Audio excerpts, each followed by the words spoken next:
Ryoto Matsumoto was stunned, and after a while, he asked in a daze, "What are you talking about? They don't have time to see me?" The little girl at the front desk nodded slightly and said, "It is true, so please go back." Matsumoto immediately felt hot on his face. "I am also the patriarch of the Matsumoto family anyway, and a leader among young Japanese entrepreneurs. Those who came to the hotel to meet with the Su family in person can say that they have put their identity very humble. But I never dreamed that even though I came to see them so humbly, I would still receive the most ruthless and direct insult from the other party. No time? Just let me go if they don't have time. The Su family is too arrogant, even too much, right? Even if you are China's top family, even if you do have very good big projects, you can't put my face on the ground, right? What's more, if you step on my face, you don't step on it yourself, let a hotel front desk step on it.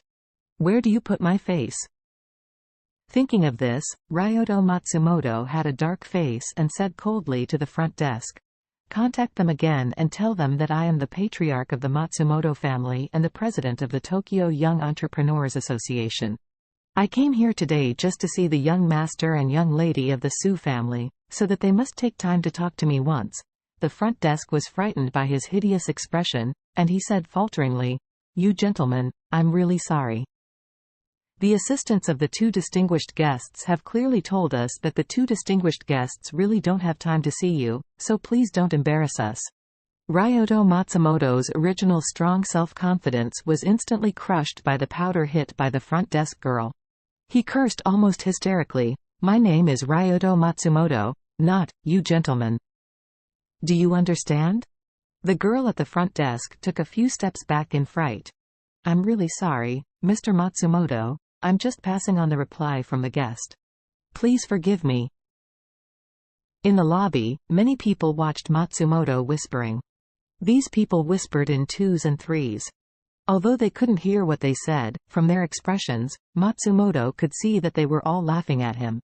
He has always been arrogant, thinking that he is in the top spot among young Japanese companies in terms of ability. Unexpectedly, he took the initiative to come to see them, but the other party didn't bother to see him. This made Matsumoto very resentful in his heart. Ryoto Matsumoto clenched his fists and gritted his teeth, and his entire popularity trembled violently. The more confident and conceited people are, the worse their psychological endurance. The more people feel that everyone has to look at them, the more afraid of being looked down upon by others. Ryoto Matsumoto is the most typical example. At this time, he was angered to the extreme in his heart, but he couldn't find a source to vent. And his blushing appearance made the people around him despise the sarcasm. Although many people may not have the strength and wealth of Mr. Matsumoto, they see Mr. Matsumoto making a fool of himself in the public, and they are still very dark in their hearts. Seeing that everyone was laughing at him, Matsumoto's assistant hurried forward and said in a low voice, "Boss, let's go first. In case someone has something good, take out their phone and shoot the video and put it on the internet. It's hard to deal with the impact of." Matsumoto gritted his teeth and nodded lightly. The moment he turned and left, he felt the whole world laughing at him behind his back. Bite the bullet and return to his car. Matsumoto immediately urged the driver to drive as soon as he got in. He was afraid that he would walk slowly, and would make people laugh, for fear that the ridicule of those people would fall into his ears.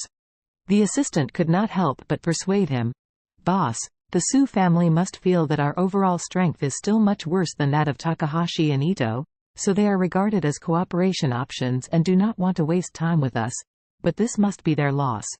Matsumoto was silent for a long while, with bloodshot eyes, gritted his teeth and said, "Want to choose between Takahashi and Ito? Very good. Since they don't want the face, don't blame me for being cruel. This time, it happened to be. I have a great opportunity to surpass Takahashi and Ito in one fell swoop." The assistant asked in surprise, "Boss, what do you mean by this? Why can't I understand?" Mr. Matsumoto said in a cold voice with a vicious expression, "You don't need to understand, just do as I tell you." The assistant immediately said, "Boss, just give your orders." Ryoto Matsumoto said coldly, "The first thing, I write a check for 20 million. You take it to the head of the Iga family and tell him that it is only a deposit. If he is interested, come to the house. We will talk. If he is not interested, the money will be my gift to him. The Kobayashi pharmaceutical production line in Nagoya has soon been able to produce qualified Wizen.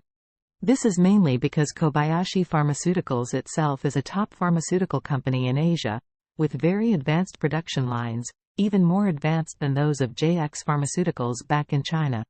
Therefore, their production line switched to JX Wizen. As long as the formula and medicinal materials are in place, there is almost no difficulty. After the production line went into normal operation, Charlie left Nagoya and headed to Osaka together with the group of people. Because there is Kyoto between Nagoya and Osaka, according to Charlie's original plan, after Nagoya's affairs are over, he plans to go to Kyoto and see Nanako. However, there are 3 ninjas following all the way right now, and he doesn't want to bring these 3 people to Kyoto. So, he planned to solve these 3 people in Osaka, and after all the troubles are dealt with, he will go to see Nanako. After making this decision, he felt somewhat regretful. He thought he could see Nanako earlier, but he didn't expect to wait until the end of the trip to Japan this time. Charlie was more worried about her body, and didn't know how she was doing now. When Charlie left Nagoya, he found that Tenglin's 3 ninjas seemed to be more low-key than before.